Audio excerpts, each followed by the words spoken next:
Être professeur des écoles est un métier que l'on apprend tous les jours. Bienvenue sur les petits pas d'Eureka, la chaîne YouTube qui vous aide à gagner en efficacité et en sérénité dans notre métier. Je m'appelle Emmanuel, je suis professeur des écoles et le créateur des faits Eureka. Imaginez-vous, vous êtes confortablement installé dans un grand amphithéâtre. Le conférencier est en train de faire une magnifique intervention sur un thème que vous adorez. Vous prenez des notes frénétiquement, vous ne perdez pas une miette de ce qu'il raconte, et vous imaginez déjà comment vous allez pouvoir mettre en œuvre tel ou tel concept dans votre classe. À la fin de l'intervention, un participant lève la main et pose une question.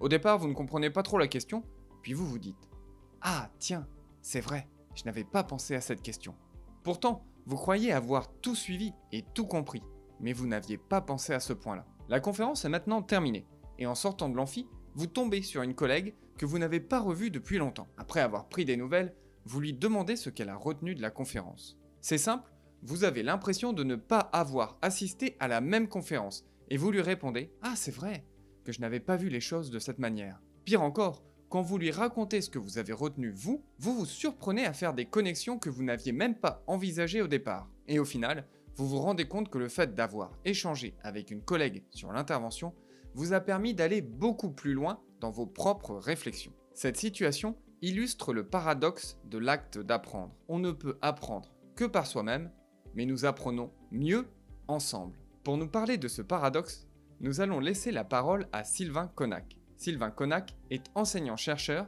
et maître de conférences en sciences de l'éducation à l'université Paul Valéry de Montpellier. Sylvain Connac est également auteur de plusieurs livres de pédagogie. Il est intervenu durant la 2e édition de la conférence des professeurs des écoles. Nous allons écouter un extrait de son intervention. Si vous souhaitez découvrir l'intégralité de son intervention, je vous partage le lien du replay dans la description.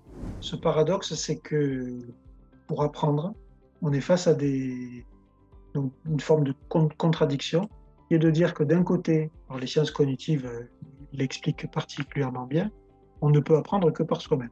C'est-à-dire que si on ne fournit pas un effort personnel pour apprendre, on n'apprend pas. Là, il ne suffit pas, par exemple, d'écouter ce que je dis, d'écouter de loin ce que je dis pour se l'approprier. Il y a besoin d'un effort de captation de cette information. Et il y a besoin de la reprendre, de la digérer, de la réutiliser pour qu'au bout d'un moment, ça devienne une acquisition personnelle. Donc on ne peut apprendre que par soi-même. Mais pourquoi c'est un paradoxe, l'acte d'apprendre? C'est que de par notre condition humaine, parce que nous sommes des êtres humains, c'est plus facile d'apprendre avec, par et pour d'autres. C'est la raison pour laquelle nous sommes des humains. Être humain, faire preuve d'humanité, c'est penser à notre socialité en tant qu'être vivant. C'est la différence entre la notion d'individu, qui est un être insécable, et la notion de personne. La notion de personne, c'est un individu associé à l'ensemble de nos relations. C'est la différence aussi entre la notion d'objet en psychologie et la notion de sujet. Les élèves sont plus des sujets que des objets, surtout du point de vue de l'apprentissage.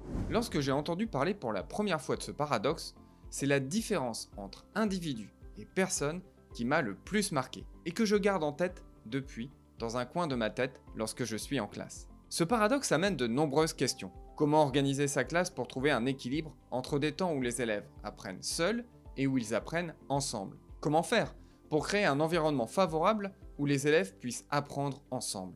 Dans les prochaines vidéos, nous allons donc approfondir les deux éléments de ce paradoxe. D'un côté, comment apprend-on seul? D'un autre côté, comment apprendre ensemble? À très bientôt.